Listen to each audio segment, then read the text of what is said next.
Halo, Assalamualaikum warahmatullahi wabarakatuh. Bertemu lagi dengan saya, Ibu Indah. Nah, di video sebelumnya kita sudah mempelajari tentang bagaimana sejarah virus itu ditemukan, bagaimana sih struktur dari virus, bentuknya itu seperti apa sih. Nah, bagi kalian yang belum menyimak materi di video sebelumnya, kalian langsung saja klik link yang ada di description box. Di video kali ini yang akan kita bahas yaitu tentang reproduksi dari virus ya. Bagaimana virus itu hidup dan bagaimana cara penularan virus kepada manusia atau makhluk hidup yang lain. Jadi langsung saja kita simak videonya. Jadi yang pertama akan kita bahas yaitu bagaimana sih cara virus itu hidup ya. Jadi virus itu hidup dengan cara parasit intraseluler obligat. Maksudnya adalah virus itu hanya dapat hidup dalam sel organisme hidup lain yang cocok untuk memperoleh energi dan memperbanyak diri. Jadi virus itu tidak dapat hidup lama dan bereproduksi di luar tubuh organisme lain atau sel inang. Dengan kata lain, ketika virus itu berada di luar tubuh makhluk hidup, maka dia lama-kelamaan akan mati ya. Otomatis dia tidak bisa bereproduksi. Hal ini disebabkan karena virus itu tidak memiliki enzim untuk melakukan metabolisme seperti makhluk hidup pada umumnya gitu ya. Selain itu, virus juga tidak memiliki ribosom untuk membentuk protein ya. Kita tahu bahwa ribosom ini adalah salah satu organel yang berfungsi untuk membentuk protein, di mana protein itu sangat penting untuk kelangsungan hidup kita. Berikutnya kita bahas tentang kisaran inang. Jadi kisaran inang itu adalah jenis sel inang yang dapat ditumpangi virus, karena virus itu tidak sembarang bisa menumpangi makhluk hidup yang lain gitu ya. Jadi spesifik biasanya. Nah, ada beberapa virus yang memiliki kisaran inang luas dan juga ada beberapa virus yang memiliki kisaran inang yang sempit.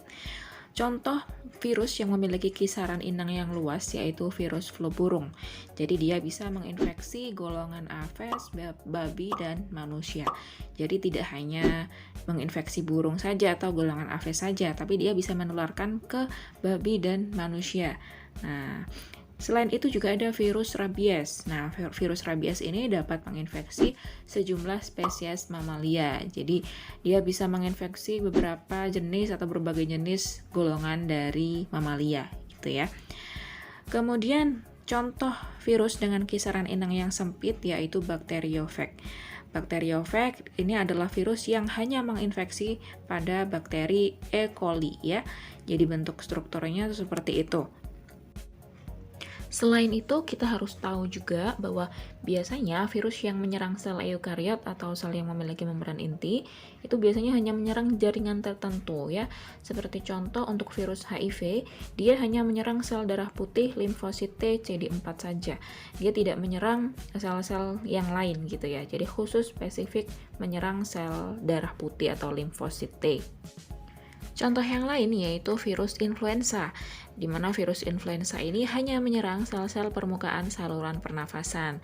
Seperti virus penyebab COVID-19 sekarang, yaitu kan dia hanya menyerang sel-sel di saluran pernafasan saja. Jadi biasanya targetnya itu dia spesifik seperti itu. Tapi pada kenyataannya memang tetap dapat berimbas kepada organ-organ yang lain gitu ya, apalagi si pasien ini memiliki riwayat penyakit sebelumnya gitu. Jadi hal ini kemungkinan besar itu dapat memperparah penyakit bawaan yang telah dialami sebelumnya. Berikutnya kita bahas tentang reproduksi dari virus ya. Jadi virus itu bereproduksi dengan cara replikasi. Replikasi itu artinya adalah ketika protein-protein kapsid dan asam nukleat memperbanyak diri di dalam sel inang. Ya, jadi bagi kalian yang belum tahu di mana sih posisinya protein kapsid dan posisinya asam nukleat itu di mana sih? Nah, kalian bisa simak di video sebelum ini. Jadi replikasi virus itu terjadi secara dua ya, ada dua siklus yang terjadi. Bisa secara litik dan juga bisa secara lisogenik. Untuk siklus litik, reproduksi virus ini diakhiri dengan lisis atau pecahnya sel inang untuk melepaskan fag-fag yang baru. Fag-fag ini maksudnya virus-virus yang baru ya. Jadi si virus itu dia akan berkembang biak di dalam sel bakteri dan di akhir tahap siklusnya maka bakteri akan pecah. Sedangkan pada siklus lisogenik, reproduksi virus ini tidak menyebabkan lisis atau pecahnya sel inang. Jadi di akhir siklus, sel bakteri akan tetap utuh, begitu ya. Dan biasanya bisa saja setelah melakukan siklus lisogenik, maka virus akan melanjutkan pada siklus litik. Berikutnya kita perinci lagi bagaimana siklus litik dan lisogenik itu terjadi. Yang pertama kita bahas dulu tentang siklus litik. Siklus litik terjadi ada 5 tahap ya. Yang tahap pertama itu tahap perlekatan, di mana Vec ini akan melekat pada reseptor yang spesifik pada permukaan sel bakteri. Jadi Vec ini artinya virus ya. Nah, virus ini akan melekat sesuai dengan reseptor yang spesifik. Jadi kalau mereka tidak ada kecocokan antara reseptor dari virus dan bakteri, maka keduanya tidak akan melekat atau berikatan seperti itu ya. Jadi harus cocok dulu. Kemudian di tahap kedua yaitu penetrasi. Setelah virus ini melakukan perlekatan, DNA Vec atau DNA virus akan disuntikkan ke dalam sel bakteri, meninggalkan selubung Vec di luar sel. Jadi yang memasuki sel bakteri itu hanya DNA-nya saja, hanya asam nukleatnya saja. Jadi tubuhnya itu tidak ikut masuk ke dalam bakterinya, seperti itu. Kemudian di tahap ketiga yaitu replikasi, di mana DNA bakteri ini akan didegradasi atau dihancurkan ya. Kemudian DNA Vec akan bereplikasi.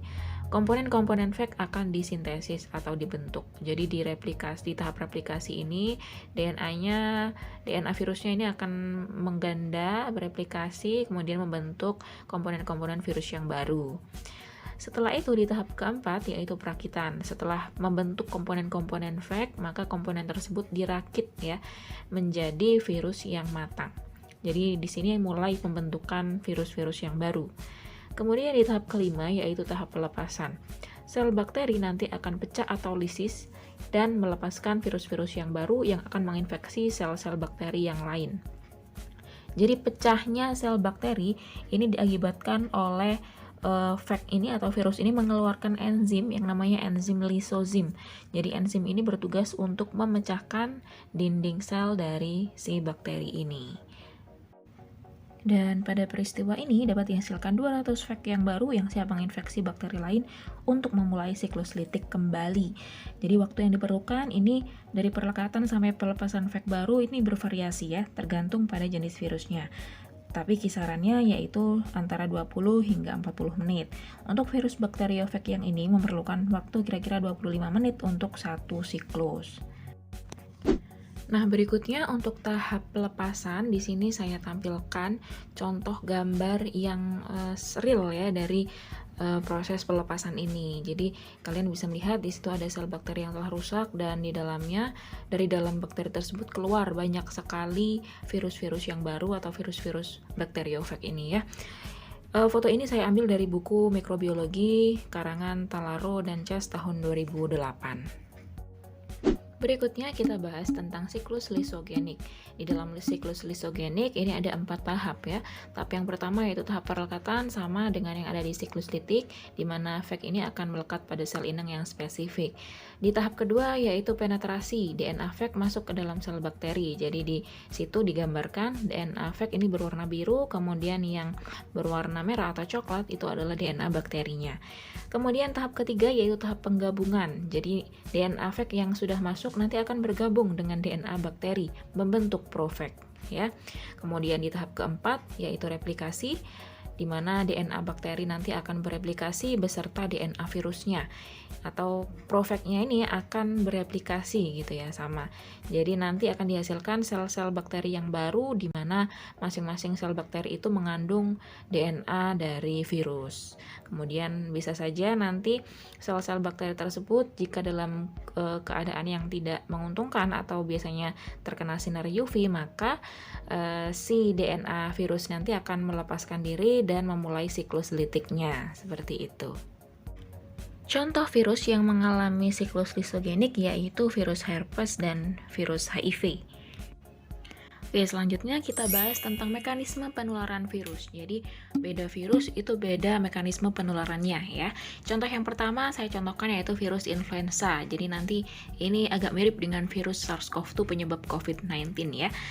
Jadi virus influenza ini adalah virus RNA yang mudah bermutasi ya. Kemudian virus influenza ini merupakan kelompok famili Orthomyxoviridae. 3 cara penularan dari virus influenza ini, yang pertama yaitu penularan secara langsung. Jadi orang yang terinfeksi nanti ketika dia bersin, kemudian terkena mata, hidung, mulut orang lain gitu ya. Jadi langsung nih.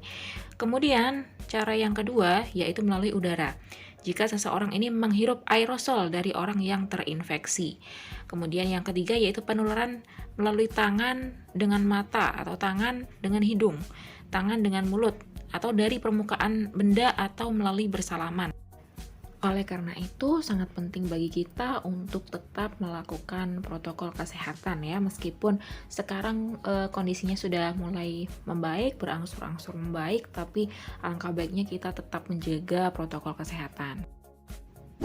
Contoh berikutnya yaitu cara penularan virus dari virus HIV. Ya, jadi virus HIV ini merupakan virus RNA kelompok famili Retroviridae. Jadi virus ini dapat memperlemah kekebalan tubuh manusia ya, jadi cukup berbahaya. Jadi si virus HIV ini menyerang sel darah putih atau limfosit T yang berperan penting dalam kekebalan tubuh. Kemudian kalau kita mendengar kata AIDS ya, AIDS ini beda dengan HIV. Kalau HIV ini nama virusnya, kalau AIDS ini adalah gejala yang timbul karena rusaknya sistem kekebalan tubuh manusia akibat terinfeksi virus HIV. Jadi ketika seseorang terinfeksi virus HIV, dia belum tentu AIDS. Tapi ketika orang itu sudah AIDS, berarti otomatis dia terinfeksi virus HIV. Begitu ya. Nah, sedikit informasi bagi kalian yang belum paham betul tentang virus HIV dan penyakit AIDS. Virus HIV ini menyebabkan apa sih gitu ya? Pada dasarnya, virus HIV ini menyerang sel darah putih atau limfosit T pada tubuh manusia, di mana sel darah putih ini berperan penting bagi sistem kekebalan tubuh kita. Jadi ketika seseorang terinfeksi virus HIV, maka sel-sel limfosit T yang ada di dalam tubuhnya itu akan mengalami kerusakan. Ya, setelah mengalami kerusakan, maka jumlahnya berangsur-angsur akan berkurang. Akibatnya terjadilah kondisi yang disebut AIDS gitu ya. Nah, pada kondisi yang demikian, maka kekebalan tubuh itu akan berkurang, sehingga orang tersebut akan mudah terserang penyakit. Nah, ketika penyakit ini semakin banyak di dalam tubuh seseorang tersebut, maka lama-kelamaan akan dapat menyebabkan kematian. Jadi efeknya ini jangka panjang ya. Jadi ketika seseorang itu terinfeksi virus HIV, dia tidak langsung mengalami AIDS gitu ya. Jadi efeknya itu dapat terlihat jangka panjang. Berikutnya, hal yang cukup penting dan wajib diketahui oleh kita semua yaitu cara penularan virus HIV. Jadi virus HIV itu tidak semudah itu menular ya. Jadi virus HIV itu ditularkan melalui yang pertama jarum suntik atau peralatan lain yang terkontaminasi darah dari pengidap HIV. Tapi ini juga sangat jarang ya sekarang terjadi karena semua baik itu untuk mendonorkan darah itu sudah dicek terlebih dahulu kebersihannya atau kesehatannya, jadi kecil sekali kemungkinan seseorang itu tertular HIV dari penggunaan jarum suntik, kecuali bagi mereka yang menggunakan jarum suntik secara bergantian ya, jadi tidak memperhatikan pertimbangan kesehatan dan kebersihannya. HIV juga dapat ditularkan melalui ibu ke anak ya, bahkan selama dalam kandungan, HIV ini bisa ditularkan ke anaknya. Selain itu juga dapat melalui transfusi darah, kemudian transplantasi organ, ya. Tapi pada akhir-akhir ini juga pasti semuanya akan dicek terlebih dahulu ya sebelum melakukan transfusi atau transplantasi. Jadi baik itu si pasiennya atau si pendonor, semuanya pasti akan dicek. Jadi kemungkinan kecil sekali terjadi penularan virus HIV melalui dua hal ini. Kemudian penularan yang terbesar yang dapat beresiko untuk menularkan virus HIV yaitu melalui hubungan seks bebas ya. Di situ sudah dicantumkan sekitar 80% ya resiko penularannya. Baik itu dari antara laki-laki dan perempuan atau sebaliknya atau pada penyimpangan seks bebas gitu ya. Jadi itu sangat beresiko karena pada dasarnya virus HIV ini mudah ditularkan melalui cairan tertentu, yaitu melalui darah, semen, sekresi vagina, dan ASI. Kemudian, virus HIV ini tidak ditularkan melalui yang pertama, penggunaan alat makan dan minum ya. Kemudian gigitan nyamuk. Nah, ini masih banyak yang tanya nih. Kan nyamuk ini kan menggigit darah manusia gitu ya. Ketika si nyamuk ini menggigit darah dari pengidap HIV, kemudian nyamuk ini pergi dan menggigit orang lain yang tidak terinfeksi HIV, apakah si orang ini akan tertular HIV atau tidak? Itu jawabannya tidak ya, karena kembali lagi pada prinsipnya virus HIV ini hanya menginfeksi sel-sel limfosit T pada manusia, sedangkan di nyamuk itu tidak ada sel limfosit T, otomatis dia akan mati di dalam tubuh nyamuk. Jadi ketika si nyamuk ini hinggap ke orang lain, otomatis orang lain ini tidak akan terinfeksi HIV juga ya. Jadi tidak semudah itu penularannya. Kemudian virus HIV ini juga tidak ditularkan melalui kontak fisik, apalagi cuman bersalaman gitu ya. Virus HIV ini tidak akan tertular gitu. Jadi juga tidak akan ditularkan melalui keringat juga gitu ya. Jadi pada dasarnya itu lebih ke kontak cairan tertentu ya, cairan tertentu seperti darah. Contohnya nih ya, orang A misalkan yang mengidap HIV, dia di tangannya punya luka nih. Kemudian dia bersalaman dengan orang orang B yang memiliki luka juga di tangannya tapi dia tidak mengidap HIV. Nah, ketika mereka bersalaman, kemungkinan besar si orang B ini akan tertular gitu virus HIV dari si orang A karena mereka kontak langsung nih, kontak antar luka gitu. Jadi seperti itu ya. Kemudian virus HIV ini juga tidak ditularkan melalui penggunaan pakaian dan handuk ya, dan juga toilet bekas orang yang mengidap HIV itu juga tidak bisa menularkan. Jadi pada intinya kita jangan terlalu takut atau bahkan menjauhi orang-orang yang mengidap HIV karena mereka juga butuh support gitu ya, butuh dukungan dari kita orang-orang yang masih sehat gitu. Jadi jangan semerta-merta menjauhi mereka gitu ya. Karena penularannya kita sudah tahu tidak semudah itu ya. Ada hal-hal yang harus diperhatikan sehingga virus itu dapat menular. Contoh berikutnya yaitu penularan virus flu burung ya. Jadi virus flu burung H5N1 ini dia merupakan virus menular dan mematikan ya. Jadi penularan antar manusia pertama kali ditemukan di Hong Kong tahun 1997 dan wabah H7N7 di Belanda tahun 2003. Manusia ini hanya dapat tertular virus H5N1 yang sudah bermutasi ya. Harus ada perantara hewan sebetulnya. Jadi jalur awal penularan virus H5N1 ini awalnya dari virus H5N1 kemudian ditularkan ke unggas, kemudian ditularkan ke babi, baru bisa menular ke manusia. Tapi karena virusnya ini bisa bermutasi dengan cepat, kini tidak diperlukan perantara babi dalam penularannya. Jadi dari unggas itu langsung bisa menular ke manusia. Seperti itu ya. Nah, sekarang diperhatikan gambar di sebelah kiri, di situ dijelaskan bagaimana virus flu burung ini menginfeksi seseorang gitu ya dalam suatu kandang unggas gitu. Jadi penularannya itu yang pertama bisa melalui kontak langsung atau direct contact ya. Jadi ketika manusia itu memegang unggasnya, nah itu bisa menularkan virus tersebut. Yang kedua yaitu melalui permukaan yang terkontaminasi, atau juga dapat melalui feses ya. Jadi ketika seseorang itu tidak sengaja menyentuh beberapa alat yang ada di kandang tersebut, nah dia bisa terkontaminasi ketika tangan tersebut lupa cuci tangan, kemudian langsung kontak dengan mata, hidung atau mulut. Begitu juga dengan dari fesesnya gitu ya. Ketika fesesnya itu ketika orang tersebut membersihkan fesesnya, maka harus cuci tangan terlebih dahulu sampai bersih sebelum dia kontak dengan mata, hidung atau mulut. Kalau tidak, dia bisa terinfeksi. Kemudian manusia juga bisa tertular melalui virus yang ada di udara gitu. Jadi caranya gimana nih virus kok bisa ada di udara gitu ya. Jadi ketika ayam itu mengempakkan sayapnya atau dia menggesek-gesekkan badannya ya, atau menggeleng-gelengkan, mengibaskan kepalanya, nah itu virusnya bisa terbang gitu di udara. Jadi ketika si udara itu mengandung virus-virus H5N1 dan tidak sengaja terhirup oleh manusia, otomatis orang tersebut akan terinfeksi virus flu burung. Seperti itu ya. Oke, mungkin itu saja pembahasan kita di video kali ini. Semoga bermanfaat. Sukses selalu. Saya akhiri. Assalamualaikum warahmatullahi wabarakatuh.